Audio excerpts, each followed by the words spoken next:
পরীক্ষার মূল্যায়ন বিতর্কের পরে দিনভর লিঙ্কেও বিভ্রাট। বিতর্কের মুখে দিন বাড়ল সিবিএসই দ্বাদশের পুনর্মূল্যায়নের। 22শে মের বদলে একদিন বাড়িয়ে 23শে মে পর্যন্ত আবেদন। এবারই প্রথম সিবিএসইর উত্তরপত্র মূল্যায়ন হয়েছে ওএসএম পদ্ধতিতে। সেই পদ্ধতি নিয়েই প্রশ্ন তুলেছেন পরীক্ষার্থী এবং অভিভাবকরা।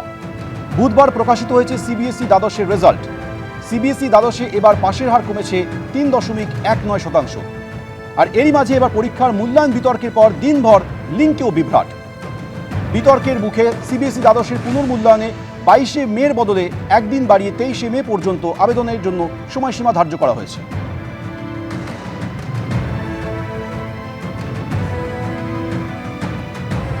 এবারই প্রথম সিবিএসইর উত্তরপত্র মূল্যায়ন হয়েছে ওএসএম পদ্ধতিতে। সেই পদ্ধতি নিয়েই প্রশ্ন তুলেছেন পরীক্ষার্থী এবং অভিভাবকরা। বুধবারই প্রকাশিত হয়েছে সিবিএসই দ্বাদশের রেজাল্ট। সিবিএসই দ্বাদশে এবার পাশের হার কমেছে 3.19%। কথা বলবো, আমাদের প্রতিনিধি কৃষ্ণেন্দু অধিকারী রয়েছেন। কৃষ্ণেন্দু, দেখো, সিবিএসসি নিয়ে বিতর্ক শেষ হচ্ছে না।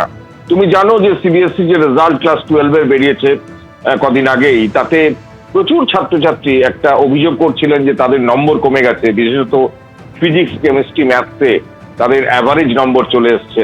এবং এর জন্য অভিভাবকদের একটা অংশ এবং পরীক্ষার্থীদের একটা অংশ এই অন স্ক্রিন মার্কিং বা ওএসএম পদ্ধতি, যেটা তথ্য প্রযুক্তি নির্ভর এবারের যে মূল্যায়ন ব্যবস্থা তার উপর দায়ী করেছেন।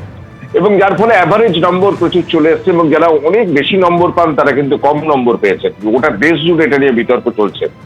এবং তারপরে সিবিএসসির তরফ থেকেই এই গোটা বিষয়টা, এই সমস্যার কথা উল্লেখ করে তারা ফলাফল উত্তর যে সুবিধে বা পোস্ট রেজাল্ট ফ্যাসিলিটি, সেটার একটা চালু করেছিল, সুযোগ চালু করেছিল। এবং তাতে উত্তরপত্রের স্ক্যান কপি পরীক্ষার্থীরা সংগ্রহ করতে পারবেন। আজ থেকেই সেটা শুরু হওয়ার কথা ছিল এবং সেটা আজ থেকেই শুরু হয়ে সেটা চলতো। কিন্তু আজকেও পরীক্ষার্থীরা কিন্তু অনেকেই এই স্ক্যান কপি কিন্তু পরীক্ষার্থীর যে উত্তরপত্রের স্ক্যান কপি সেটা কিন্তু ডাউনলোড করতে পারেননি।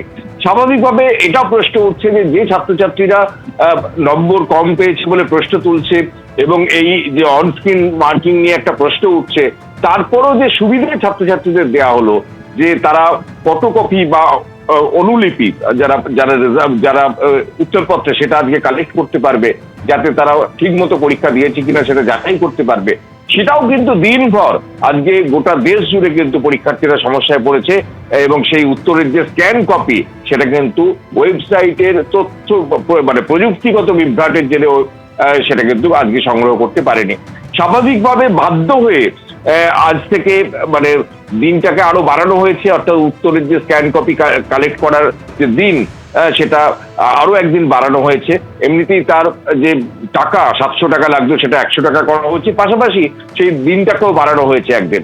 এই দিন বাড়ানোর মূল কারণই হচ্ছে তারা এই যে স্ক্যান কপি এটা কালেক্ট করতে পারছে না। তুমি জানো যে দেশ জুড়ে নিট তার প্রশ্ন ফাঁসের জেরে গোটা দেশ জুড়ে নিট বাতিল হয়ে গেছে, নতুন করে পরীক্ষা নিতে হয়েছে। লক্ষ লক্ষ পরীক্ষার্থীর ভবিষ্যৎ নিয়ে একটা অনিশ্চয়তা তৈরি হয়েছে। তারপরে আবার সিবিএসসির মতো একটা পরীক্ষা, গোটা ভারতবর্ষ জুড়ে এত বড় পরীক্ষা, বোর্ডের পরীক্ষা, সেটা এত সংখ্যক পরীক্ষার্থী পরীক্ষা দেন, সেই পরীক্ষায় অনস্ক্রিন যে মার্কিং সেটা নিয়ে গোটা দেশ জুড়ে বিতর্ক হয়েছে।